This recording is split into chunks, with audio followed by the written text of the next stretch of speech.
विपक्षी गठबंधन का नामकरण हुआ है। नाम रखा गया है इंडिया। इंडिया यानी भारत। प्रधानमंत्री कह रहे हैं एक चेहरे पर कई चेहरे लगा लेते हैं लोग। पीएम कह रहे हैं यह कट्टर भ्रष्टाचारियों का सम्मेलन है।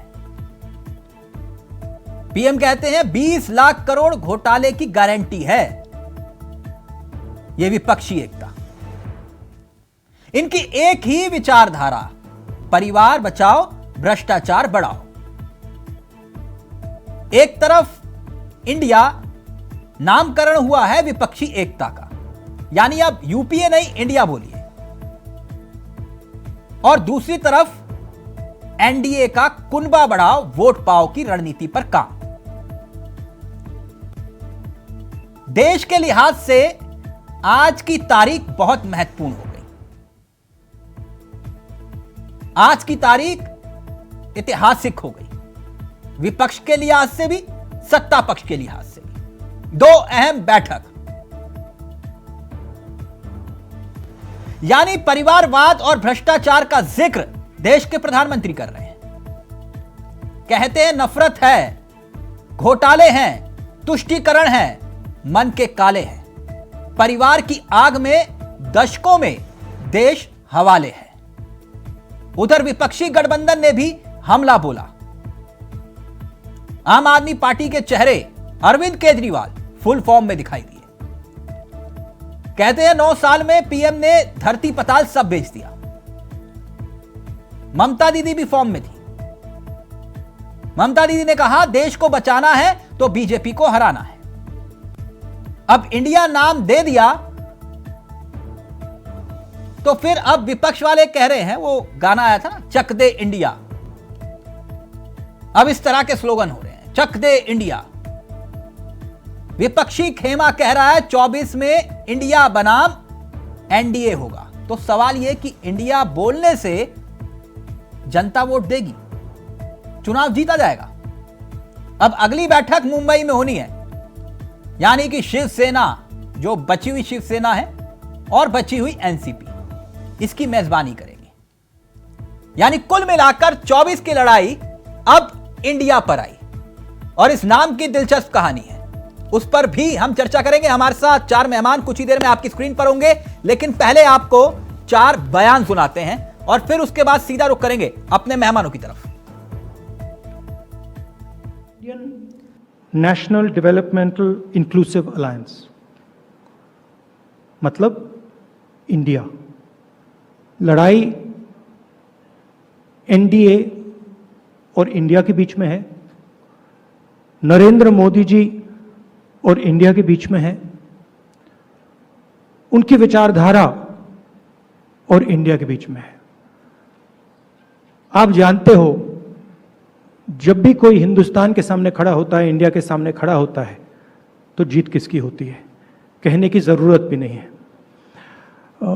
मैंने कहा दूसरी मीटिंग है, इसके बाद हमारी मीटिंग महाराष्ट्र में होगी और हमने निर्णय लिया है, सब ने निर्णय लिया है कि अब हम एक एक्शन प्लान तैयार करेंगे जहां हम एक साथ मिलकर देश में हमारी विचारधारा के बारे में और जो हम देश के लिए करने जा रहे हैं उसके बारे में बोलेंगे। आज से 4-5 साल पहले रेलवे ठीक ठाक चला करती थी, आज पूरी बर्बाद कर दिया इन लोगों ने रेलवे। इन्होंने इकोनॉमी बर्बाद कर दी, इन्होंने रेलवे बर्बाद कर दी, सारे एयरपोर्ट बेच दिए, इन्होंने जहाज बेच दिए, आसमान बेच दिया, धरती बेच दी, पाताल बेच दिया, सब कुछ इन्होंने अपने लोगों को बेच दिया, कोई कसर नहीं छोड़ी। तो आज ये 26 पार्टियां, हम सब लोग अपने लिए एकत्रित नहीं हुए। हम देश को एक तरफ बचाना है, जिस तरह से पूरे देश के अंदर नफरत फैलाई जा रही है उससे बचाना है, और दूसरी तरफ एक नए भारत का सपना लेके हम सब लोग इकट्ठे हुए हैं, जिसमें हर युवा को रोजगार मिलना चाहिए, हर गरीब बच्चे को अच्छी शिक्षा मिलनी चाहिए, हर बीमार आदमी को अच्छा इलाज मिलना चाहिए। ये सपना लेके हम सब लोग इकट्ठे हुए हैं, जहाँ पे ऐसा भारत होगा जहाँ सब सुख शांति होगी, प्यार मोहब्बत होगी और देश तरक्की करेगा, ना कि देश के संसाधन जो हैं कुछ लोगों के लिए, चंद लोगों के लिए लुटाए जाएंगे। आज बहुत अच्छा डिस्कशन हुआ। देश में जो जिंदगी खतरा में है, चाहे दलित हो, चाहे माइनॉरिटी हो, चाहे हिंदू हो, चाहे मुस्लिम हो, चाहे सिख हो, चाहे ईसाई हो, चाहे मणिपुर हो, चाहे अरुणाचल हो, चाहे उत्तर प्रदेश हो, चाहे दिल्ली हो, चाहे बंगाल हो, चाहे बिहार हो, चाहे महाराष्ट्र हो, सरकार बेचना, सरकार खरीद करना एक ही काम है गवर्नमेंट का। इसी के लिए हम लोगों ने आज सब मिलके एक रियल चैलेंज लिया है। डिटेल्स खड़गे जी ने आपको फुल फ्लेजेड नाम बताया, लेकिन इसका शॉर्ट फॉर्म में होता है India. Let us challenge India. NDA, can you challenge India? Bhajpa, can you challenge India? The other people, can you challenge India? We love our motherland. इसके बावजूद हम एक आए हैं क्योंकि अब लड़ाई सिर्फ हमारी पार्टी की नहीं है। कुछ लोगों को ऐसे लग रहा है कि परिवार के लिए लड़ाई लड़ रहे हैं। हाँ, देश हमारा परिवार है और इस परिवार के लिए हम लड़ रहे हैं। देश ही हमारा परिवार है। आज देश के लोग 2024 चुनाव में फिर एक बार हमारी सरकार वापस लाने का मन बना चुके हैं, निर्णय ले चुके हैं। ऐसे में भारत की बदहाली के जिम्मेदार कुछ लोग अपनी दुकान खोलकर बैठ गए हैं। एक कवि महाशय ने अवधी में लिखा था, ये अवधी भाषा में लिखी गई कविता है। गायित कुछ है, हाल कुछ है, लेबिल कुछ है, माल कुछ है। 24 के लिए 26 होने वाले राजनीतिक दलों पर यह बड़ा फिट बैठता है। तो 24 की लड़ाई अब इंडिया पर आई। एक तरफ वार, दूसरी तरफ से पलटवार। ऐतिहासिक दिन विपक्ष के लिए भी, सत्ता पक्ष के लिए भी। सीधा रुख करेंगे अपने मेहमानों की तरफ बिना वक्त गवाए। 4 मेहमान आपकी स्क्रीन पर आ चुके हैं। श्वेता राज सिंह हमारे साथ जुड़ गई है, बीजेपी का चेहरा है। संदीप त्रिपाठी जी कांग्रेस के अनुभवी चेहरे हैं। साथ ही साथ शिल्पी चौधरी जी समाजवादी पार्टी का चेहरा है। और सुभाषपा से उमेश यादव इस कार्यक्रम का हिस्सा बन गए हैं, जो कि ताजा तरीन अभी अभी एनडीए का हिस्सा बने हैं। एक बार फिर से आप सभी का बहुत बहुत स्वागत है। सबसे पहले श्वेता जी, चर्चा की शुरुआत आप ही के साथ में करना चाहूंगा। इंडिया कैसा लगा ये विपक्ष का नया नामकरण आपको? इंडिया। तिलक जी, मैं 30 सेकंड लूंगी और एक छोटी सी चर्चा आप लोग के समक्ष रखूंगी जी। एक बार क्या हुआ था कि जंगल का राजा शेर जो बहुत अच्छे से शासन कर रहा था, उसके खिलाफ कुछ लकड़बग्घों ने एक षड्यंत्र रचा। उसने कहा, उन लोगों ने ये सोचा कि अरे बाप रे बाप, अगर इस राजा का हम किसी तरीके से इसको नहीं हटाएंगे तो हम लोग का क्या होगा, क्योंकि लकड़बग्घे गलत तरीके से शिकार कर रहे थे, जिससे पूरी तरह से रोक लगा हुआ। हाँ। अब हुआ क्या कि उन सब लोगों ने कुछ लोगों को तैयार किया, जंगल के कुछ जानवरों को तैयार किया, सब साथ में मिले और बोले कि अब हम अपनी तरफ से एक राजा घोषित करेंगे। ठीक। उन्होंने एक राजा घोषित कर दिया बंदर को। अब क्या हुआ, बकरी को पता चला कि ये नया नया राजा घोषित हुआ है। वो पहुंचे, अरे मेरे बच्चे को कितने ये है खाइनात है, ये खा रहे हैं, ठीक। राजा जी कुछ करिए। अब वो बंदर बेचारा दौड़ करके गया, कहा कि मैं राजा हूं, मैं तुम्हें आदेश दे रहा हूं कि तुम्हें ये नहीं करना चाहिए। हाँ। लेकिन वो नहीं रोक पाया। कुछ समय बाद ये सिस्टम फेल हो गया। Literally moral of the story is कि जंगल का राजा ही रहेगा, और जो सुशासन और व्यवस्था। हाँ। थोड़ी सी कंफ्यूजन है, मुझे थोड़ी सी दूर कर देंगे कंफ्यूजन, थोड़ी सी दूर। आपने कहा कि राजा का शिकार करने के लिए लक्कड़बग्घे इकट्ठे हो गए, तो वो लक्कड़बग्घों की जो भीड़ थी, संख्या थी, वो 26 थी या 38 थी? सिर्फ राजा का शिकार नहीं, राजा ने उन लोग के नहीं, मैं संख्या जानना चाह रहा हूं, वो 26 थी या 38 थी? संख्या क्या थी उनकी? तिलक जी आपकी आवाज बहुत कम आ रही है, फिर से कहेंगे आप? मैडम वैसे मेरी आवाज पहुंच जाती है, पता नहीं क्यों नहीं पहुंच रही। मैं ये कह रहा हूं कि जो आपने बताया ये लक्कड़ बग्गों की भीड़ थी, मैं वो भीड़ की संख्या जानना चाह रहा हूं, 26 थी या 38 थी? देखिए ऐसा है ना कि भीड़ की संख्या अभी बढ़ ही रही है। ठीक है, भीड़ की संख्या अभी बढ़ ही रही है। अच्छा, अभी बढ़ रही है। अपने साथ में आते हैं। अच्छा, एक बात मैंने आपसे पूछा था, आपने अब बहुत अच्छी स्टोरी सुनाई, अच्छा लगा सुन के।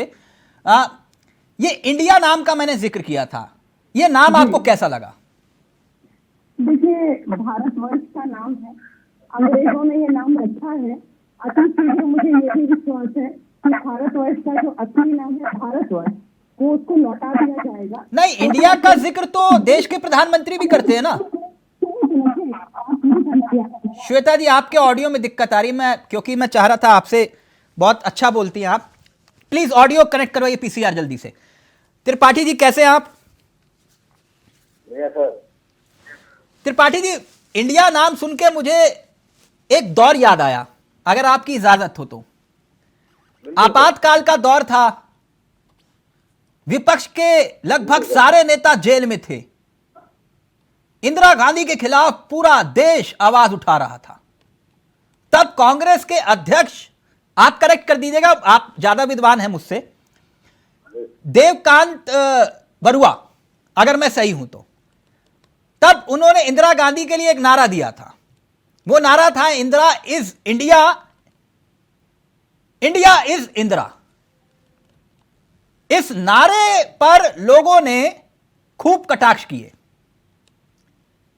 अब एक बार फिर से इंडिया का जिक्र हो रहा है। मैं गलत उदाहरण तो नहीं दे रहा ना त्रिपाठी जी?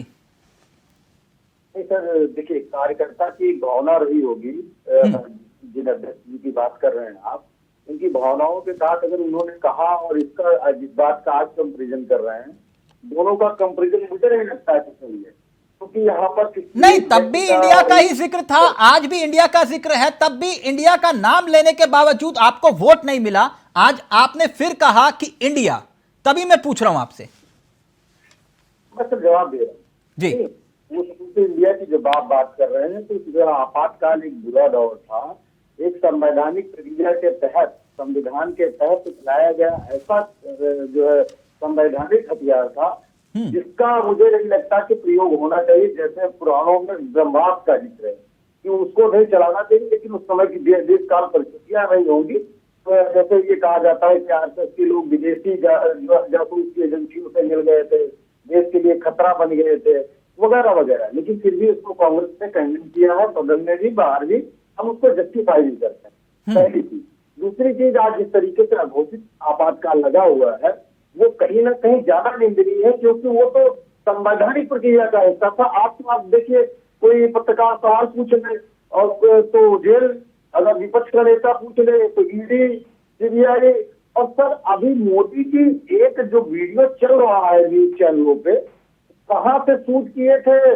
पाकिस्तान में शूट किए थे, पूना हैदर से रील बनवाए थे, या जो है आपकी उनकी पाकिस्तान में एक बहन रहती है, अभी राखी आ रही, बांधने आएंगी, उनसे शूट करवाए थे। वो वीडियो है कहाँ का? तो आप लोगों से डरते काहे लिए मोदी जी? हम आप तक नहीं समझ पाए। आए आपके बीच में, जैसे राहुल जी 56 इंच रहे 112 इंच का सीना लेके आपके सामने आते और देश की बात रखते हैं, आके आए सामने रखे, त्रिपाठी जी, लेकिन डरते आप सर। त्रिपाठी जी, त्रिपाठी जी, एक कहानी सुनाई। नहीं, आप भी कहानी सुनाइए। आज लग रहा है मेरे को कहानी का दिन है। श्वेता जी ने भी कहानी सुनाई, आप भी कहानी सुना रहे हैं। अभी फिर शिल्पी जी भी कहेगी मैं भी कहानी सुनाती हूँ। लेकिन अब एक मिनट, आप लोग कहानी सुनाइएगा, मुझे कोई दिक्कत नहीं है, मुझे कोई दिक्कत नहीं है। आप सब लोग प्रेमचंद बन जाइए, मुझे कोई दिक्कत। लेकिन इतना बताइए कि बारात तैयार है, दूल्हा तो तय ही नहीं कर रहे आप लोग। दूल्हा भी तो पता होना कि कौन है दूल्हा। सर ये इन सब सवालों का मंथन करके मैं बैठा हूँ। हाँ। इस सारे सवाल अपेक्षित है, मुझे पता है मैं जवाब दूंगा, लेकिन थोड़ा कहानी। हमारी बहन ने कहानी सुनाई, जंगल का ही जिक्र किया, मतलब ये मानती है कि जंगल राज आए आज के डेट में। जंगल घोर जंगल राज है, उस जंगल में लकड़बग्घा, शेर, बिल्ली, कुत्ते, हाथी, ये लोग इसी चीज का जिक्र करेंगे। उसी जिक्र में कहानी में सुना देता हूँ। गलती से राजा जो है, मैं सुना रहा हूँ, जल्दी में एक बार जो है गलती से राजा बंदर बन गया। अब उससे ये पूछा जाने लगा कि भाई अब पहले की व्यवस्था तो बढ़िया थी, आपने कहा था भ्रष्टाचार है, लूट हुई है, ये हुआ है, लूट गए संसाधन, जो सार्वजनिक उपक्रम बने थे वो सब लूट में बन गए। उसके बाद जब उससे काम पूछा जाने लगा कि काम क्या कर रहा है, तो वो बंदा क्या करता था, इस जाल पे बैठे, उस जाल पे जाए, उस जाल को हिलाए, इस जाल को हिलाए। तो मोदी जी कभी नोटबंदी करते हैं, कभी घरबंदी कर देते हैं, कभी लॉकडाउन लगा देते हैं, कभी जीएसटी लगा देते हैं। उससे पूछे कि आपने देश के लिए किया क्या, कितने सार्वजनिक उपक्रम लगाए, एक जवाब नहीं, कितने यूनिवर्सिटी बनाए, एक जवाब नहीं। त्रिपाठी जी, मोदी जी गए थे अभी अमेरिका में, कह के त्रिपाठी जी, 7 दिन में हमारे यहाँ त्रिपाठी जी, त्रिपाठी जी, त्रिपाठी जी, मैं सार्वजनिक रूप से एक बात मानता हूं, आप बहुत काबिल प्रवक्ता हैं, मेरे प्रश्न का उत्तर तो दे दीजिए। आपने घुमा दिया। बिल्कुल नहीं, मैंने कहा दूल्हा कौन है? लालू जी जो बता रहे थे वही दूल्हे हैं या दूल्हे बदले हैं? नहीं सर, हम कांग्रेस ने स्पष्ट ये कहा, आज भी खड़गे जी ने इस बात को स्पष्ट जो है कॉन्फ्रेंस में बात रख दी कि हमारे लिए प्रधानमंत्री पद बड़ा नहीं है। आज जो है प्रधानमंत्री का पद महत्वपूर्ण नहीं रह गया है। जिस तरीके से देश में अराजकता फैली है, बेरोजगारी फैली है, जिस तरीके से महंगाई फैली है, हम इन मुद्दों के आधार पर जनता के बीच में जा रहे हैं। और सर एक बात और मैं बता दूं, यानी आपको कुर्बानी देनी पड़े तो आप कुर्बानी देंगे, राइट? बिल्कुल हम तैयार है सर, तैयार आज बिल्कुल सर। अब हम आप मायावती यानी आप ये कह रहे हैं, यानी आप ये कह रहे हैं सर, एक मिनट, यानी आप ये कह रहे हैं कि राहुल गांधी अगर प्रधानमंत्री नहीं भी बनेंगे तो कोई दिक्कत नहीं? ये भविष्य के गर्भ में है, देखिए जी, भविष्य के गर्भ में, ठीक। श्वेता जी, श्वेता जी, ओके, श्वेता जी का ऑडियो डिस्कनेक्ट हो गया था, फिर शिल्पी जी आ रहा हूं आपके पास। श्वेता जी आप आ रहे हैं मेरा ऑडियो? जी श्वेता जी, आपकी आवाज भी आ रही है लेकिन फ्रेम फ्रीज है, कोई दिक्कत नहीं। लेकिन जो बात त्रिपाठी जी ने कही, जरा उसका उत्तर दे दीजिए। यहां तो 38 बनाम अब 26 की लड़ाई का जिक्र है ना श्वेता जी?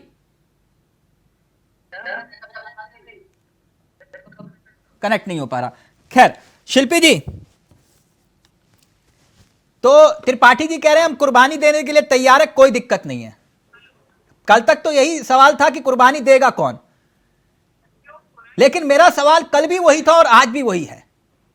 इतिहास के पन्नों को पलटे तो समाजवादी पार्टी का जो रुतबा, रौब या नेतृत्व करने की क्षमता उत्तर प्रदेश से बाहर मुलायम सिंह यादव में थी, वो अखिलेश में नहीं झलकती है।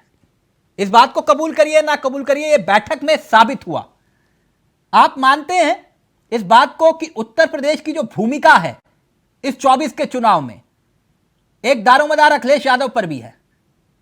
सीट शेयरिंग वाले मसले पर सब कुछ सुलझ जाएगा, लगता है आपको? देखिए, जैसा कि त्रिपाठी जी ने कहा, और इस इंडिया में जो एक शब्द है इंक्लूसिव, समावेशी, हर तरह से ये जो गठबंधन है ये हर तरह से होगा। और इंडिया नाम इसीलिए नहीं दिया गया है, समावेशी शब्द पर को क्यों इंक्लूड किया गया है, इंक्लूसिव। तो मुझे लगता है कि आने वाले समय में, जैसा कि त्रिपाठी जी ने भी कहा, कि हम सेटलमेंट करेंगे, हम समझौता करेंगे। नहीं, आपको क्यों लगता है कि कांग्रेस रायबरेली और अमेठी तक समझौता करने को तैयार हो जाएगी? आप कल से रायबरेली और अमेठी पे ही लगे हुए हैं। नहीं, मेरी दिलचस्पी है, अगर आप कहेंगे। ठीक है, मैं उसका भी जवाब दे रही हूँ तिलक जी। मैं ये कहती हूँ, कल आपने ये सवाल किया था कि अखिलेश जी ने, मैंने ही ये कोट किया था कि बिल्कुल इस पीडीए से पहले, इस इंडिया से पहले हमारे नेता का ये स्टेटमेंट था कि हम रायबरेली और अमेठी से अपने कैंडिडेट उतारेंगे। लेकिन आज जब ये समावेशी गठबंधन हो रहा है, इसकी एक नींव आज पड़ चुकी है और खुलकर सबके सामने चीजें आई हैं, तो हो सकता है कि परंपरागत रूप से जिस तरह से समाजवादी पार्टी कांग्रेस पार्टी के लिए रायबरेली और अमेठी छोड़ती थी, उस तरीके से फिर से हम उनको ये न्योता दें कि हाँ, यहाँ पर आप ही का कैंडिडेट रहेगा। त्रिपाठी जी, कोई बड़ी बात नहीं। त्रिपाठी जी, वो कह रहे हैं 2 सीटें छोड़ देंगे अमेठी और रायबरेली आपके लिए, ठीक है? नहीं, ये आपने पूछा है तो मैंने बताया। नहीं, आप, मैं एक मिनट त्रिपाठी, आपने पूछा है। नहीं, एक मिनट वो, नहीं शिल्पी जी, एक मिनट, त्रिपाठी जी बहुत काबिल है, एक मिनट, अभी देखिए उत्तर देखिए। जो डिस्कशन हुआ है अंदर तक की बात मुझे पता है। हाँ, ठीक है सर, आप ये कह रहे हैं कि 2 मिलेगा, मुझे 1 मिलेगा, 1 भी नहीं मिलेगा, फिर भी हम तैयार है। आप समझिए, फिर भी हम तैयार है। क्यों? क्योंकि देश जरूरी है। हाँ आप कह रहे हैं कि दो, हम तो कह रहे हैं 2 भी ना मिले। बहुत अच्छी बात कही, देख रहे हैं, समझ रहे हैं आप शिल्पी। मैं त्रिपाठी जी आ गई आपकी बात, यानी ये कह रहे हैं उत्तर प्रदेश में 80 में से 1 भी ना मिले, दिल्ली में 1 भी ना मिले, पंजाब में 1 भी ना मिले, पश्चिम बंगाल में 1 भी ना मिले, झारखंड में 1 भी ना मिले, कोई दिक्कत नहीं है। त्रिपाठी जी क्या गजब बड़ा दिल दिखाए हैं सर आप तो, बिल्कुल पूरी बात आ जाएगी, पूरी बात सर्वोपरि त्रिपाठी जी भी हाँ, कह रहे हैं और मैं इंडिया भी समझ यही रहा कह रहा है। हूं, मैं समझ रहा हूं शिल्पी जी, देश सर्वोपरि। लेकिन मुझे एक बात बताइए, अब आप पीडीए में हैं या फिर इंडिया में हैं? इंडिया का तो आधार ही पीडीए है। आप देखिए ममता दीदी ने अपनी बात में कहा है कि हम हर दलित शोषित वंचित के साथ खड़े हैं। यानी है क्या? पिछड़ा यानी दलित पीडीए वाला अल्पसंख्यक- मसला अब खत्म हो गया ना? जाहिर बात है, पीडीए समावेशी का मतलब क्या है? मैं हाँ। बार बार कह रही हूँ, समावेशी में क्या है? इंक्लूसिव ऑफ ऑल, ठीक, सबको समावेशित किया गया है। ठीक। तो उसमें पीडीए तो आया ही, पीडीए कोई अलग तो है नहीं। यानी पीडीए, हम अच्छा बिल्कुल, PDA अच्छा जल्दी इंडिया एक का मिनट, अब मैं श्वेता जी के अभिन्न पास हूं, अंग एक है। मिनट, ये जी। जयंत चौधरी बिरयानी खाएंगे या खीर, क्या लगता है आपको? तिलक जी, मैंने काफी कन्वर्सेशन बीच में मिस किया है, बिकॉज उसकी वजह से, नेटवर्क इश्यू की वजह से, हाँ है ना। कौन बिरयानी खा रहा है, क्या खा रहा है? अभी दीक्षित जी कह रहे थे कि जो है, बहन शिल्पा भी कह रही थी कि देश सर्वोपरि है। देश नहीं, स्वार्थ सर्वोपरि है यहाँ पे। स्वार्थ, ठीक है, स्वार्थ सर्वोपरि है, परिवारवाद सर्वोपरि है, और वो जो इतने वर्षों से भ्रष्टाचार चला आ रहा है, जिसका अंत हो चुका है, वो सर्वोपरि है। अब समस्या ये है कि वे लोग जो इतने वर्षों से लूटपाट कर रहे थे, आज उनकी लूटपाट पूरी तरह से समाप्त हो गई है। आज जन जन के कल्याण की योजनाएं बनी हुई हैं, उन तक पहुंचाई जा रही हैं। कहां तक योजनाएं नहीं जा रही हैं? मैं जरा निवेदन करूंगी कि कोई बीच में न बोले। देखिए, मैं किसी के बीच में नहीं बोलती हूँ, और देखिए जिससे निवेदन करते हैं कि सब राज्य हो रहे हैं। ये तो वही बात हो गई ना, जैसे 1973 में इमरजेंसी लगा दी गई थी कि हम अपने आप को खोपना और प्लीज ऑफ करिए, इनकी डबल वॉइस आ रही है। हेलो तिलक जी, त्रिपाठी जी एक मिनट, त्रिपाठी जी श्वेता जी को अपनी बात रखने दीजिए, बहुत मुश्किल से ऑडियो आ रहा है उनका, 1 मिनट प्लीज। श्वेता जी अपनी बात रखिए। हाँ, मैं ये कह रही हूँ कि देखिए, जहाँ पे जैसे इनकी हैबिट है कि ये बार बार बीच में टांग अड़ा रहे हैं। 1973 की इमरजेंसी अगर हम याद कर लेते हैं, तो जो पूर्व में होता चला आ रहा है। तिलक जी, इनका 2 ऑडियो ऑन है, इनका ऑडियो मुझे स्काइप पे भी सुनाई दे रहा है, इनका ऑडियो प्लीज ऑफ कराइए। एक मिनट, त्रिपाठी जी बात ही प्लीज, नहीं बोल पाऊंगी। त्रिपाठी जी प्लीज, इनका ऑडियो स्काइप पे भी आ रहा है, इनका ऑडियो कान में भी आ रहा है। त्रिपाठी जी उनको अपनी बात रखने दीजिए। मैं जो है अभी इनके नए अलायंस पार्टनर के पास गया भी नहीं अभी, प्लीज बात रखने दीजिए। श्वेता जी प्लीज जल्दी से कंप्लीट करिए। देखिए, समस्या ये है कि जहां खाने पीने की व्यवस्था समाप्त होती इन लोग को दिख रही है, तो अब ये सबके सब साथ में चोर चोर मौसेरे भाई, आपने कहावत सुनी होगी। तो वही स्थितियां सामने आ रही हैं कि देश हित को किनारे रख करके आज ऑपोजिशन के पास केवल एक ही एजेंडा है, मोदी हटाओ। किसको लाओ ये नहीं पता है, कैसे लाओ ये नहीं पता है। यानी कुल मिला के आज देश के प्रधानमंत्री ने एक बात तो साफ कर दी, परिवारवाद और भ्रष्टाचार का आप जिक्र कर रहे हैं, ठीक जी। मैं उसी पर आऊंगा, लेकिन उससे पहले जरा मैं उमेश जी को कार्यक्रम में ले आऊं। उमेश जी कैसे हैं आप? बढ़िया, ठीक है सर। सर बड़ी कंफ्यूजन वाली स्थिति हो गई जी। इतनी जल्दी तो मौसम भी नहीं बदलता, जितनी जल्दी तो राजभर जी बदल जाते हैं। एक बात मैं जानना चाह रहा था, वहां तो मायावती जी इंतजार कर रही थी, देश के प्रधानमंत्री बनाना चाह रहे थे उनको, आप पहुंच गए एनडीए में। यह मसला हमें समझा नहीं है। वहां तो मायावती जी इंतजार कर रही थी, आप कह रहे थे कि प्रधानमंत्री मायावती जी को बुला लो, बना दो, हम उन्हीं को बनाएंगे। ये मसला एनडीए वाला कैसे हो गया? आदरणीय तिलक जी, मैं निवेदन सहित आपसे ये कहना चाहूंगा कि मैं रोज आपके दरवाजे पे आके कहूं कि तिलक भाई आइए, मैं आपके साथ खड़ा हूं, मैं आपकी मदद करना चाहता हूं, जो भी मेरी क्षमता है, जिस प्रकार से मैं आपकी मदद कर सकता हूं। मायावती जी का नाम आदरणीय ओम प्रकाश राजभर जी इसलिए लगातार कह रहे थे कि दलितों का देश के अंदर सबसे बड़ा चेहरा है वो है। 4 बार वो इस प्रदेश, उत्तर प्रदेश जैसे विशाल प्रदेश की मुख्यमंत्री रही है, 4 बार उन्होंने सरकार चलाई है। हम चाहते थे कि पिछड़ा चेहरा आगे आए, दलित चेहरा आगे आए, हम पिछड़े हैं, हम साथ मिलके कुछ नया करेंगे। और जब सारे लोग जिस इंडिया की आप बात कह रहे हैं, तो मैं आपको बताऊं, ये जो इंडिया सबको खोजा गया है, ये समावेशी नहीं है। सच ये है कि एक भावनात्मक देश का नाम यूज करके पार्टियां भावनात्मक मुद्दे पर जनता को फिर से बरगलाना चाहते हैं, फिर से ठगना चाहते हैं। लेकिन मैं आपको स्पष्ट कर दूं, आदरणीय मोदी जी के नेतृत्व वाली एनडीए आज पूरे देश उसको लगातार प्रेम कर रहा है, स्नेह कर रहा है, सहयोग कर रहा है। तभी लगातार तीसरी बार आदरणीय मोदी जी इस देश के यशस्वी प्रधानमंत्री बनने जा रहे हैं। और ये जो भावनात्मक शब्द इंडिया का इन्होंने निर्माण किया है, उमेश जी, जनता उमेश जी, इस पर- 2 बार आपने 3 बार आदरणीय मोदी जी, 2 बार कम से कम अपने राजभर जी का भी नाम ले लेते। खैर कोई बात नहीं, मैं एक बात जानना चाह रहा था।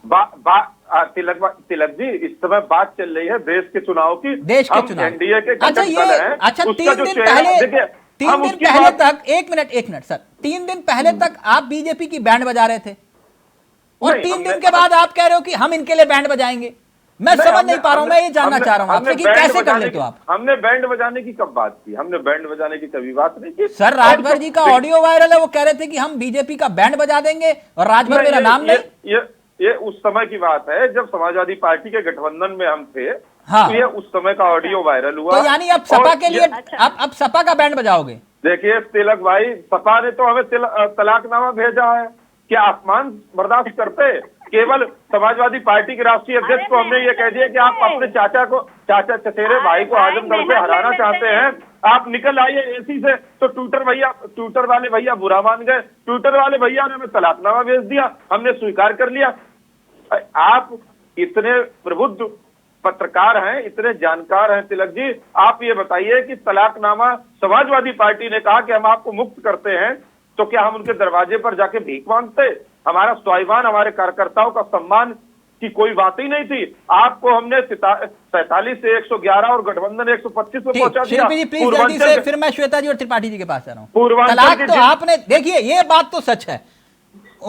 हाँ, ये बात सच है उमेश जी की। शिल्पी जी मानिए ना मानिए, आपके बड़े बड़े सांसद राजभर जी में कुछ तो है ना। 1 मिनट जरा शिल्पी जी को लाइए स्क्रीन पर। राजभर जी में कुछ तो है कि बड़े बड़े सांसद, बड़े बड़े विधायक, बड़े बड़े नेता अखिलेश यादव के रथ पर सवार नहीं हो पाए, लेकिन राजभर जी थे जिनको आपने बगल की सीट पर बिठाया और पूरी बस में घुमाया, रथ पे। कुछ तो था ना जलवा जलाल। आज आपके साथ नहीं है तो आप बोल दीजिए कि बेवफा सनम है, कुछ भी कह दीजिए। जवाब दीजिए शिल्पी जी, अरुण जी की बात। मैं बस इतना सा कहूंगी, उसके बाद देखिए प्रवक्ता सुभाष सपा से कहिएगा कि अपने दिल को जरा थाम के रहेंगे। थाम मुझे लीजिएगा लगता है उमेश कि जी। तलाक इतना कह रहे हैं सुभाष सपा, तो हलाला कराने गई है भारतीय जनता पार्टी के पास और हलाला करा के फिर निकल के आएगी।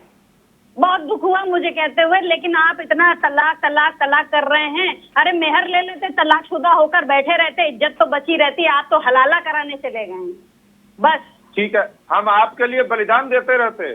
आप अपने आपके राष्ट्रीय अध्यक्ष, आपके राष्ट्रीय, नहीं देखिए, आप देखिए शिल्पी जी, आप महिला हैं और जिन शब्दों का, देखिए आप महिला हैं, जिस हलाला को मैं कानूनी तरीके से भी जानता हूँ, शाब्दिक तरीके से भी जानता हूँ, उसकी परिभाषा जानता हूँ।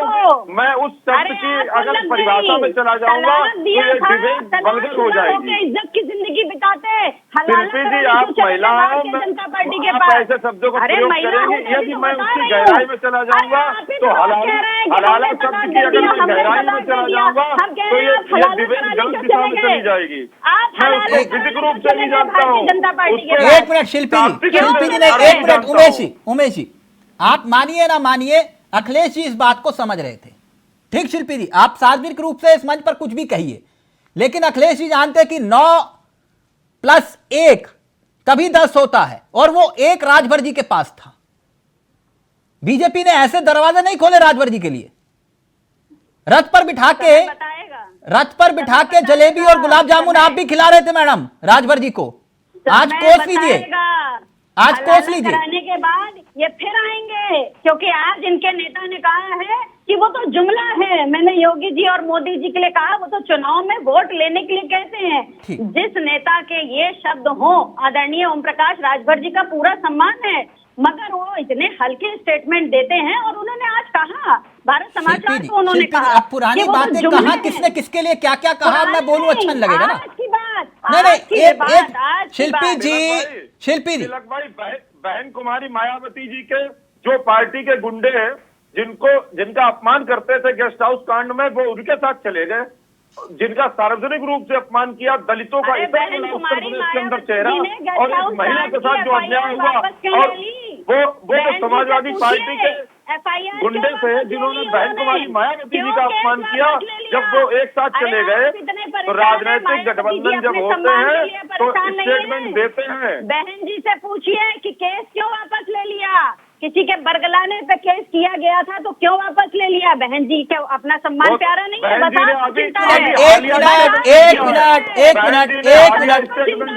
एक मिनट प्लीज श्वेता राजी और संदीप त्रिपाठी, एक मिनट प्लीज, एक मिनट। शिल्पी जी, अब कहां बहस को भटका रहे हैं आप? आज मसला एनडीए वर्सेस इंडिया जो आप लोगों ने नामकरण किया है पीडीए से, और सार्वजनिक रूप से किसने क्या कहा मैं बताऊं आपको, अच्छा लगेगा ना। आप लोगों ने तो लेटर हेड पे चाचा को लिख के भेज दिया था, जहां सम्मान मिले वहां चले जाओ। आप ही ने लिखा था ना। अब madam debate please please please, Shweta ji और त्रिपाठी जी पहले, या फिर मैं श्वेता जी को पूरा वक्त दूंगा। यह मसला इंडिया वाला है, इंडिया वाला मसला, लेकिन मसला सबसे ज्यादा अगर कहीं फंसेगा तो वो फंसेगा सीट शेयरिंग का, और आप कह रहे हैं कुर्बानी देने के लिए आप तैयार हैं। पहली बात तो जो अभी बात हो रही थी परिवारवाद की, वो भ्रष्टाचार की, और एक बात मोदी जी ने कही जातिवाद की। तो परिवारवाद के प्रति तो भाई साहब हमारे बैठे हैं, पिता पुत्र जी पार्टी चलाते हैं, ये क्या है? ये परिवारवाद के प्रतीक नहीं है, ये दिखता नहीं है। अगर देश की जनता का जाति परिवार मूर्ख समझता है। और भी बता दे रहा हूँ, अनुप्रिया पटेल सोनेलाल पटेल जी के बेटी नहीं है, उनके पिताजी को ये थे। ये चेक कराना पड़ेगा। चिराग पासवान जी रामविलास पासवान के बेटे हैं या उसमें भी शंका है? और बता दें, कुछ तो शर्म करिए आप लोग, देश को भूल समझते हैं क्या? और भ्रष्टाचार की बात, हमारे गुजराती पंडे महाराज 27 जून को आप मेरी बहन हो, सुन लो,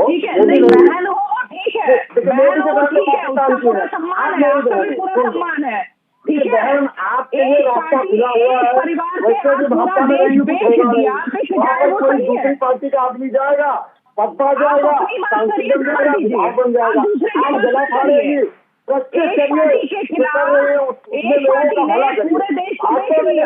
होने वाला है।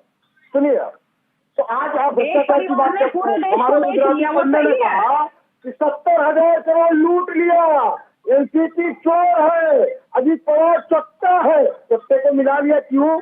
70,000 करोड़ में कितना लिया भाई मोदी ने? 70,000 ले लिया, पूरा 70,000 करोड़, या और भी डील हुई? और बढ़ा के दिया, और कमा के देना भैया, 70,000 करोड़ दे दो और देना।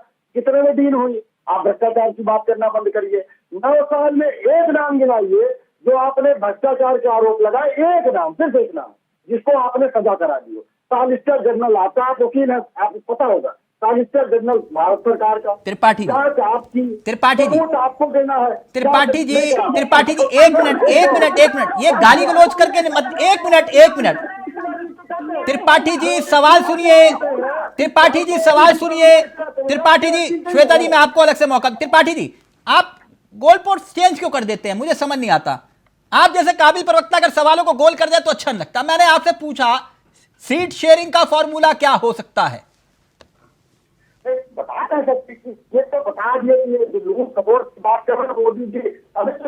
सर आपने आधी लिस्ट पढ़ी है, मैं पूरी पढ़ दूंगा, इतना यकीन मानिए। त्रिपाठी जी जो सवाल पूछ रहा हूं उसका उत्तर दीजिए बस प्लीज। जी सर, अब आप की बात कर रहे हैं। खड़गे जी ने बाकायदे सांसद ने कहा कि 11 लोगों की कमेटी बना रहे हैं, जो डिसाइड करेगी कहाँ पे टैक्सेशन कमेटी बन रही है, वो डिसाइड करेगी। हमारे इंटरनल मामला है, इसको तय कर लेंगे और इसीलिए कमेटी बन रही है कि हमको कौन कहाँ मजबूत है। यानी पुरानी जमींदारी छोड़ने के लिए भी आप तैयार हैं? हमारी जिम्मेदारी पहले भी नहीं थी सर। हमें कितना उदाहरण दो, हजारों उदाहरण दे सकता हूँ सर। मायावती की सरकार गई, किसने बताया? हमने बताया। ना इनकी पहले कोई जिम्मेदारी थी, ना आज कोई जिम्मेदारी है, आगे कोई जिम्मेदारी नहीं नहीं, जिम्मेदार नहीं मतलब अगर लोकतंत्र जिम्मेदार नहीं, ये पुराने जमींदार हैं, पुराने जमींदार हैं। एक मिनट श्वेता जी, हम जन सेवक हैं। ठीक ठीक, ओके ओके ओके, एक मिनट एक मिनट एक मिनट, जिम्मेदारी उन्होंने हमने किया। जी जी सर, टीवी पर हमने खत्म किया। जी जी जी, सर वो नहीं है जो आप कह रहे हैं। हाँ हम जनता के ठीक, अभी अभी एक मिनट, मुद्दे बाद में तय करेंगे। एक मिनट, अब मैं श्वेता जी को पूरा वक्त दूंगा और मेरी दरख्वास्त है आपसे, सबका ऑडियो नीचे रखिएगा। श्वेता जी, दो अहम मुद्दे देश के प्रधानमंत्री ने कहा, भ्रष्टाचार और परिवारवाद। मैं किससे शुरू करूं, भ्रष्टाचार से या परिवारवाद से? तिलक जी, आप जिससे चाहे उससे शुरू कर सकते हैं। चलिए परिवारवाद से शुरू करते हैं। ठीक, अगर आपको दिक्कत हो मैं भ्रष्टाचार से भी शुरू कर सकता हूं। नहीं, आप बिल्कुल परिवारवाद पे बात करिए, परिवारवाद पे। अच्छा, परिवारवाद का आपने जिक्र किया, अजीत पवार को परिवारवादी मानते कि नहीं? देखिए, एक परिवार से कुछ लोग आए हुए हैं, लेकिन उसी परिवार को आगे बढ़ाना है। चिराग पासवान को परिवारवादी मानते कि नहीं? देखिए तिलक जी देखिए, अरुण राजभर और ओपी राजभर को परिवारवादी मानते कि नहीं? अरे सुनिए, तो आप मेरी भी तो बात सुन लीजिए जी। अगर पूरी पार्टी, जितने लोग आ रहे हैं, वो मिलकर के एक ही व्यक्ति को आगे बढ़ा रहे हैं, हाँ, है ना, एक ही परिवार को आगे बढ़ा रहे हैं, हाँ, तो वहाँ परिवारवाद होता है। अच्छा, परिवारवाद नहीं होता है। देखिए, अब की बार जब अच्छा, ये दुष्यंत चौटाला परिवारवादी है कि नहीं? एक परिवार में 2 टिकट नहीं जाएंगे। नहीं, दुष्यंत चौटाला को क्या मानते हैं आप, परिवारवादी है कि नहीं? देखिए, परिवारवादी की बात नहीं है यहाँ पे। परिवारवादिता क्या है? उदाहरण के तौर पर उत्तर प्रदेश में अनुप्रिया पटेल, क्या चला आ रहा है कि पहले बाप ने रूल किया, उसके बाद उनकी बेटी ने रूल किया, उसके बाद अब उनका बेटा चला आ रहा है। हाँ, तो अनुप्रिया पटेल को आप परिवारवादी में मानते हैं, श्रेणी में कि नहीं? देखिए, सब परिवारों से आए, राजनीतिक परिवारों से आए हैं, हाँ, लेकिन आपको ये देखना पड़ेगा कि कहाँ पे उन राजनीतिक परिवारों ने सबको जगह दी हुई है। अच्छा, जैसे एचडी कुमार स्वामी सबकी जगह ली हुई है। जैसे एक परिवार ने सबकी जगह ली है और कुछ परिवारों ने सबको जगह दी है, इसमें बहुत फर्क है। और यही नहीं तिलक जी, मैं थोड़ा सा ऑफ द ट्रैक भी एक बात कहना चाहती हूँ। अच्छा, एचडी कुमार स्वामी जो है, एचडी कुमार स्वामी परिवारवाद की श्रेणी में आते कि नहीं? तिलक जी, मैं थोड़ा सा, मैं 20 सेकंड का समय लूंगी। अभी एक शब्द का प्रयोग किया गया था बहन के द्वारा, ठीक है, तो मैं निवेदन करूंगी कि इस प्रकार के राष्ट्रीय मंच पे इस प्रकार के शब्दों का प्रयोग करना ये कोई अच्छी बात नहीं है किसी स्त्री के द्वारा। क्योंकि सुनिए, इसलिए क्योंकि किसी स्त्री के कितना दुख उसमें इन्वॉल्व है, उसकी कितनी भावनाएं उसमें आहत हो रही है, ये नहीं पता है। ट्रिपल तलाक कुछ सोच करके अंत किया गया था। कितनी महिला, मैं वकील हूँ, मैं अधिवक्ता हूँ, मैं रोज देखती हूँ इस प्रकार के मुकदमे। कितनी महिलाएं आज प्रताड़ित है ट्रिपल तलाक से। ट्रिपल तलाक खत्म किया गया और उसके बाद देखिए, और उसके बाद फिर जो है इस प्रकार के शब्दों का प्रयोग राष्ट्रीय मंच पे, ये सच में निंदनीय है, ये शर्मनाक है, वो भी एक स्त्री के द्वारा। किसी स्त्री के प्रति संवेदनशीलता न होना, ये बहुत ही दुखदायी है। और इस प्रकार की सोच ही रखना अपने आप में, ये शर्मिंदगी की बात है। मैं भाई के चेहरे पे देख सकती थी वो शर्मिंदगी, जब वो बार बार कह रहे थे कि शब्द का प्रयोग अनुचित है। और मैं बार बार कहूंगी कि इस तरह के शब्दों का प्रयोग अनुचित है। एक स्त्री होकर के यदि एक स्त्री का दुख और उसकी संवेदना नहीं समझती है, यहाँ मोदी जी ने, योगी जी ने उन चीजों को समझा है। और जिस प्रकार से मिशन शक्ति चलाई है उत्तर प्रदेश में, जिस प्रकार से चिंता कौन करेगा भाई, जैसे योजनाएं चलाई हुई है और स्त्रियों को सशक्त करने के लिए कार्य कर रहे हैं, जनता पार्टी उस महिला को नहीं पहचानती है, बहुत शर्मनाक है। तो इसलिए मैं तो निवेदन करूंगी कि चलिए ठीक है, अपने सरकार जो चाहे वो बोल सकती है, आपसे निवेदन से हमारा कोई मतलब नहीं है।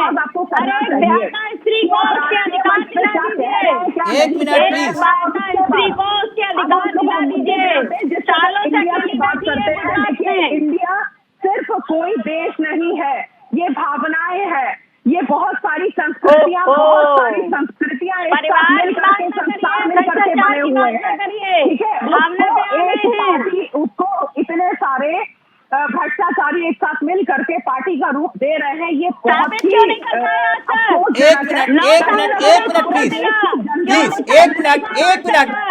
एक मिनट देश की जनता ये देख रही है। आज देश एक मिनट प्लीज, है कि ये लोग लुटेरे हैं। प्लीज एक मिनट, सबका ऑडियो नीचे। मैं क्योंकि परिवारवाद का जिक्र था, विषय भटक गया। उमेश यादव जी, अब आप परिवारवाद की श्रेणी से बाहर आ चुके हैं, यह कहना है शिल्पी जी का और त्रिपाठी जी का। एक मिनट मैडम, एक मिनट प्लीज। आप अपने एजेंडे पर तो गए होंगे ना उमेश जी, मुझे पूरी उम्मीद है। इस बार मसला वो तो नहीं होगा ना कि बंगला नहीं मिला, गाड़ी नहीं मिली, या फिर है वो वाला मसला तो नहीं है ना? तिलक जी, पहले तो मैं जो हमारे कांग्रेस के संदीप भाई बैठे हैं, मैं उनकी बात का एक उत्तर दे दूं। हमारे यहाँ गांव में शुद्ध देसी भाषा, स्थानीय भाषा में कहावत कही जाती है कि सूप बोले सो बोले और चलनी क्या बोले जिसमें 72 छेद।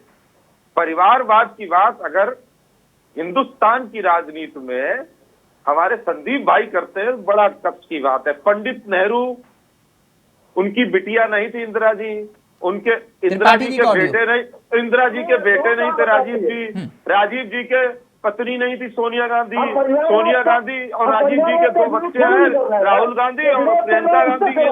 ये सब परिवारवाद से अलग है। इनके संतान उत्पत्ति के बाद इन्होंने इनको बिछोड़ कर दिया और परिवार में नहीं रखा, बाद में राजनीति में लिया। क्या कमाल करते हो आप पंडित जी, ऐसी बातें करते हो, परिवारवाद की बात करते हो। इनके अपने घर शीशे को होते, दूसरों घर पत्थर नहीं लगा देते हैं। परिवारवाद की बात करते हैं। हमारी शिल्पी बहन बात करती है, आदरणीय मुलायम सिंह जी, अखिलेश जी को अपने सामने मुख्यमंत्री बनाने भैया का गला घोट के आप परिवारवाद की बात करती है। परिवारवाद कहाँ नहीं है? अगर चिराग पासवान किसान नहीं रहे, उन्होंने इतनी बड़ी पार्टी खड़ी की और आज वो अगर एनडीए का हिस्सा होने जा रहे हैं। उमेश जी, मैं आपसे सिर्फ ये पूछ रहा हूं, किस कोई एजेंडा तो तय किया होगा ना राजभर जी ने? इतनी बड़ी प्लानिंग की है तो फिर कुछ ना कुछ तो तय किया होगा कि बीजेपी को हाँ हम यहाँ पर। जी बिल्कुल किया है। हाँ, और आप जो गाड़ी घोड़ा की बात कर रहे थे आदरणीय तिलक जी, मैं ससम्मान आपसे एक बात याद दिलाना चाहता हूँ। 2017 से 22 वाली सरकार में हमारे राष्ट्रीय अध्यक्ष जी ने 18 महीने की चलते हुए सत्ता के नाव से उतरने का काम किया था। नहीं, आपने मारा, हमने सत्ता को ठोकर मारी। मैं आप ही की बात कह रहा हूँ, है ना? और जो पिछली बार मुद्दा क्या तय हुआ है, मैं ये पूछ रहा हूँ। आपका कोई तो एजेंडा होगा ना, या बिना एजेंडे के चले गए? बिल्कुल स्पष्ट रूप से मैं आपके चैनल के माध्यम से देश की जनता को बताना चाहता हूँ कि जो हमारे जनता से जुड़े हुए मुद्दे हैं, उन सारे मुद्दों पर। कौन सा मुद्दा?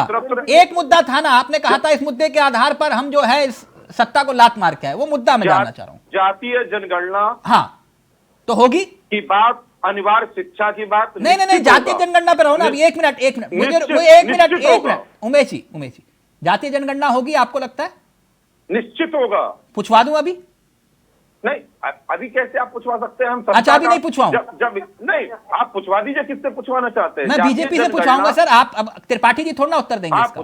पूछवाइए, आपके सामने पूछवाऊंगा। रुके श्वेता जी, ये कह रहे हैं जातिगत जनगणना के आधार के मुद्दे पर आए हैं, क्या वाकई जातीय जनगणना करवाने जा रही है सरकार?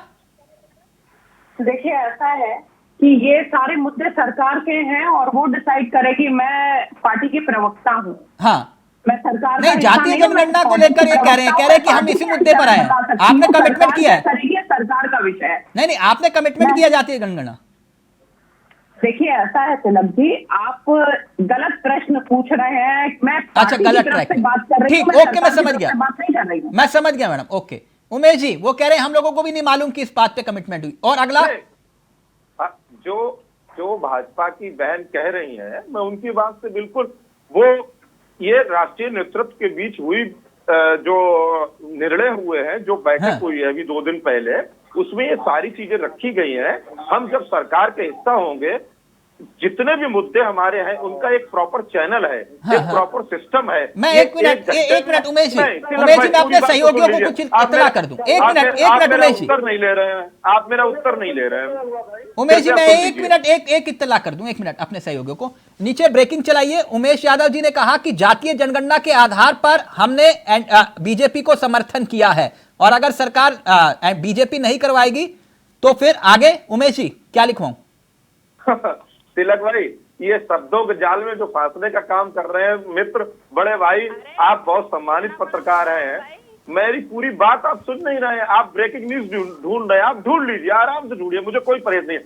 राष्ट्रीय नेतृत्व ने जब एनडीए के नेतृत्व से बैठ के बात की तो ये सारी बातें की गई हैं, ठीक ऐसा है। नहीं है, लेकिन इनका एक प्रोसेस है, लंबे, उसमें समय लगेगा। ठीक। ये 1 दिन की होने वाली घटना नहीं है, 1 हाँ। घंटे में हो जाने वाले परिणाम नहीं आने वाले हैं। हम्म। तिलक भाई, निश्चित होगा। हम जिन मुद्दों पर 20 साल पहले आप ब्रेकिंग चलाइए, हम स्वीकार करते हैं। हम जिन मुद्दों पर 20 साल पहले पार्टी की स्थापना किए थे, 20 साल से शोषितों, वंचितों, गरीबों के बीच उन्हीं मुद्दों को लेकर जा रहे हैं, और निश्चित आगे भी जाएंगे। और जब तक इस लड़ाई को नहीं जीत लेंगे, हाँ। तब तक हम अपनी लड़ाई अंदर से चाहे बाहर से जारी रखेंगे। आप ब्रेकिंग बिल्कुल चला जारी दीजिए, रखिए। मुझे कोई संकोच नहीं है। बिल्कुल जारी रखिए, बहुत अच्छी बात है। मैं तो मानता हूं कि सबसे बेहतरीन अगर नेता उत्तर प्रदेश में इस वक्त कोई है, आप लोग मानिए ना मानिए, इतनी कवरेज, इतना फुटेज जो है वो राहुल गांधी, अखिलेश यादव, उनको नहीं मिलता है जितना राजभर जी को पिछले 4-5 दिन से मिल रहा है। ये तो मीडिया बंधुओं की नहीं, ये उमेश जी, मैं तो मानता हूं काबिलियत। आप इस बात को कह रहे हैं, मैं स्वीकार कर रहा हूं, ये काबिलियत है राजभर जी में। धन्यवाद देता हूं सर। नहीं, बहुत अच्छी बात है। आज कहां, कल कहां है, परसों कहां, ये बसंत है, सावन का मौसम है। हाँ। तिलक भाई, प्लीज जल्दी से त्रिपाठी जी। तिलक भाई, 2017 में 2 लड़के निकले तो एक मिनट, पीएम मोदी का मैं कुछ 1 मिनट, एनडीए की बैठक के बाद पीएम मोदी अपनी बात को रख रहे थे, क्या कुछ कह रहे हैं, सुनिए। यहां एनडीए के आप सभी साथी तो जमीन से जुड़े लोग हैं। आप देखिए, जब किसी गरीब को पक्का घर मिलता है तो ये सिर्फ एक छत की जरूरत पूरा नहीं करता, बल्कि ये उस परिवार को सुरक्षा कवच देता है, उसके सपनों को पंख देता है। जब गरीबों को बैंक लोन देने के लिए सरकार अपनी तरफ से गारंटी देती है, तब उनको एक साथी मिलता है, एक सहारा मिलता है, और ऐसे में प्रगति के लिए, तरक्की के लिए उनके प्रयास 2 गुने हो जाते हैं। जब गरीब को हम मुफ्त इलाज का भरोसा देते हैं तो उससे एक परिवार ही नहीं, बल्कि उसके आने वाली पीढ़ियों का भविष्य भी सुरक्षित हो जाता है। आप सभी जानते हैं कि पहले जब गरीब परिवार में बीमारी आती थी तो उसके पास 2 ही विकल्प होते थे, या तो अपनी आंखों के सामने अपनों को जीवन के लिए संघर्ष करते देखें, या फिर मकान, दुकान, खेत, खलिहान, जो भी थोड़ा बहुत पास में हो उसे बेचें या गिरवी रखें। बैठक, और बैठक के दौरान पीएम मोदी का बयान जो आप सुन रहे थे। सीधा रुख करें एक बार फिर से अपने मेहमानों की तरफ। यह मसला सीधे तौर पर समझौते का भी है। कौन कितना समझौता या यूं कहें कि कुर्बानी कर पाएगा, कुर्बानी दे पाएगा। त्रिपाठी जी पहले जल्दी से आप, फिर मैं श्वेता जी को पूरा वक्त दूंगा, प्लीज जल्दी से। देखिए सर, बड़ी विडंबना ये है कि हमारे मोदी जी 9 साल सत्ता में रहने के बावजूद अपने काम के आधार पर वोट नहीं मांग रहे। विपक्ष को गाली देकर, आरोप लगाकर, अरे भाई अब सत्ता में 9 साल रह लिए, अब काम के आधार पर वोट मांगिए। आप अपने काम के आधार पर जनता के बीच में रहिए। आज भी 2014 वाला केस उदाहरण आप बजाए रहे हैं, टेलीकॉम्प्टर फेल हो जाता था, सुनाई दे रहा है करते हैं। मतलब आपकी बौद्धिकता भी ये देश जान गया कि आप कितने बुद्धिमान है, आपकी जो है ये भी एजुकेशन भी जान गया कि 4वीं पास। आप भी तो एक ही नारा दे रहे हो कि मोदी हटाओ। सर नहीं, हम नहीं दे रहे। बिल्कुल आपके नेता कह रहे मोदी हटाओ, देश बचाओ। सर आज ही राहुल जी का आगे बयान सुन लीजिए। उन्होंने कहा कि हमारी लड़ाई मोदी से नहीं है, हमारी लड़ाई जो है नीतियों के खिलाफ है, हमारी लड़ाई मुद्दे के आधार पर है। मोदी मतलब क्या है? मोदी मतलब देश थोड़ी ना होता है। मैं जब भी कुर्बानी की बात करता हूं आप मुझे घुमा देते हैं। कुर्बानी देगा कौन और लेगा कौन? कुर्बानी हम क्यों कहे तो हम देने के लिए तैयार है। कांग्रेस बिल्कुल कांग्रेस नहीं देता, एक एक बच्चा कुर्बानी आप देने के लिए तैयार है, जो प्रताड़ित है महंगाई से, जो प्रताड़ित है बेरोजगारी से, देश में फैल रहे जहर से। और एक बात मैं और कहूंगा, सिर्फ एक बात से कहकर अपनी पूरा समय हमारे बहन को दे दीजिए। आप जवाब दे दीजिए कि 9 साल में आपने किया क्या, कितने आपने शाब्दिक उपक्रम लगवाए, कितने आपने विश्वविद्यालय खुलवाए, और कितने आपने जो है उनकी कृषि आपने बनाए। उत्तर प्रदेश का इलाका दे दीजिए, ज्यादा दूर जाने की जरूरत नहीं। और आप अटल बिहारी वाजपेयी विद्यालय का जो है तिलंगा 6 साल पहले हुआ, आज तक जमीन का अधिग्रहण क्यों नहीं हुआ? आज कृपया ये बताने का टैक्स करें कि त्रिपाठी जी यही सारे मुद्दे तो आपने उत्तर प्रदेश में 17 में भी उठाए, 19 में भी उठाए, 22 में भी उठाए कि नहीं उठाए?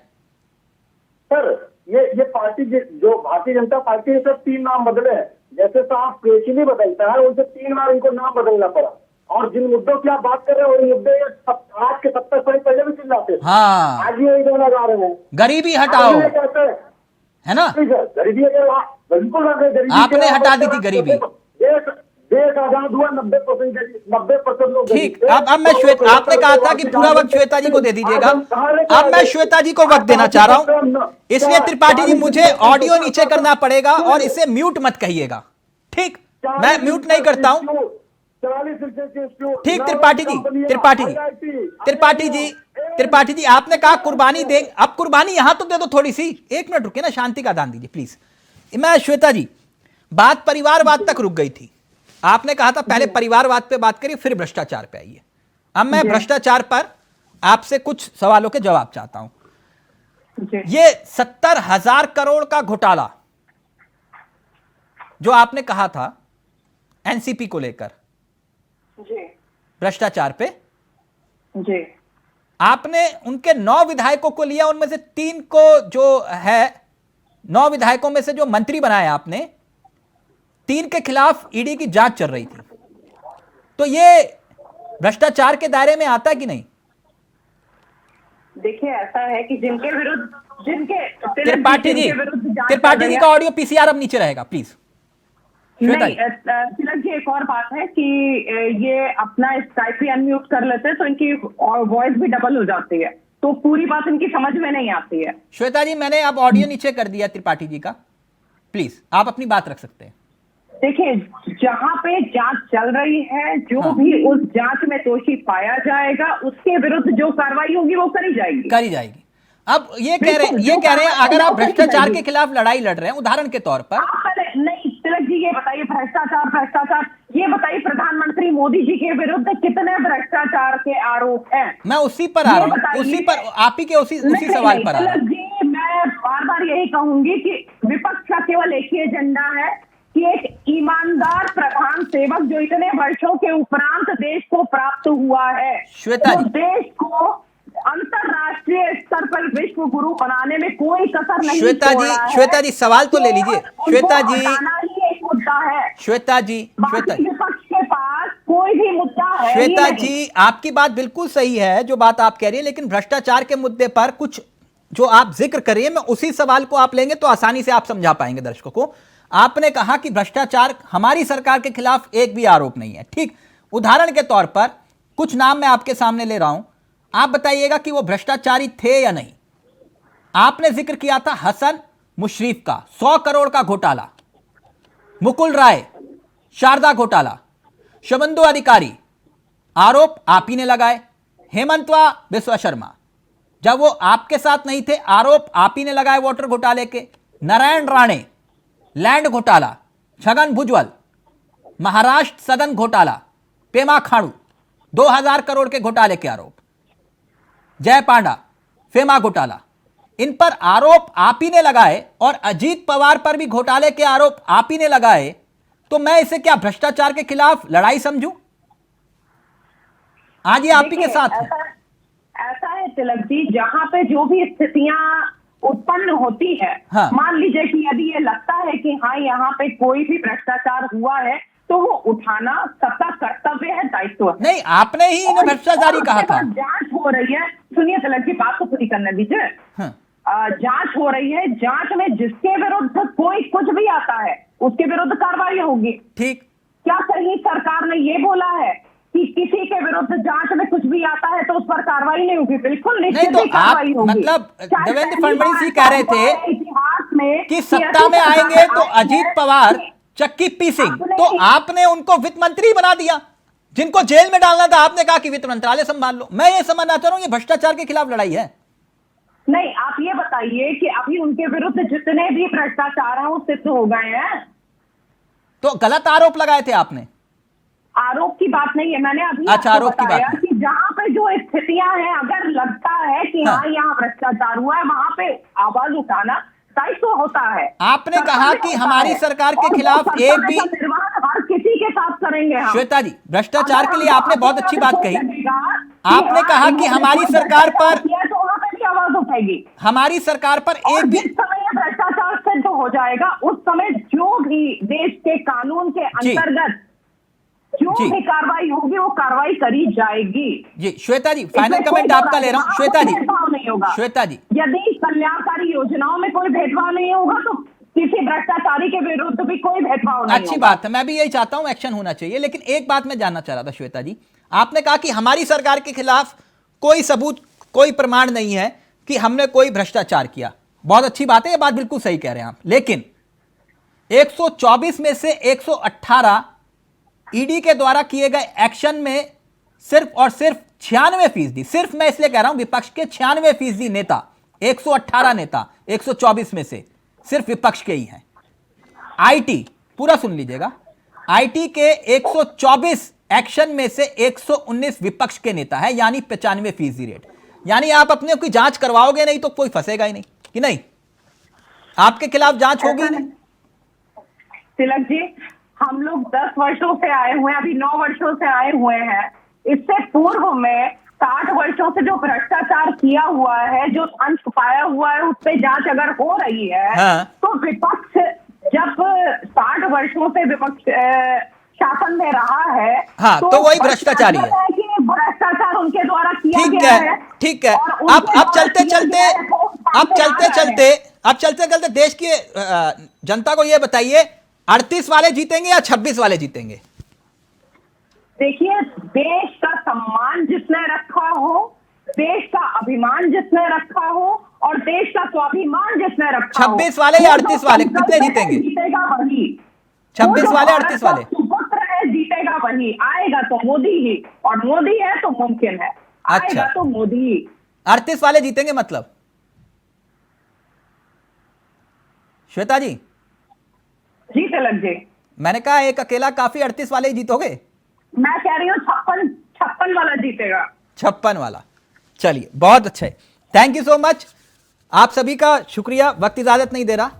बहुत बहुत शुक्रिया त्रिपाठी जी आपका भी, श्वेता जी आपका भी, उमेश जी आपका भी, और शिल्पी जी आपका भी। तो अब देखते हैं कौन जीतेगा जंग, लेकिन इतना जरूर है कि आज का दिन इतिहास के पन्नों में दर्ज हो गया राजनीतिक लिहाज से। नमस्कार, जय हिंद, जय भारत।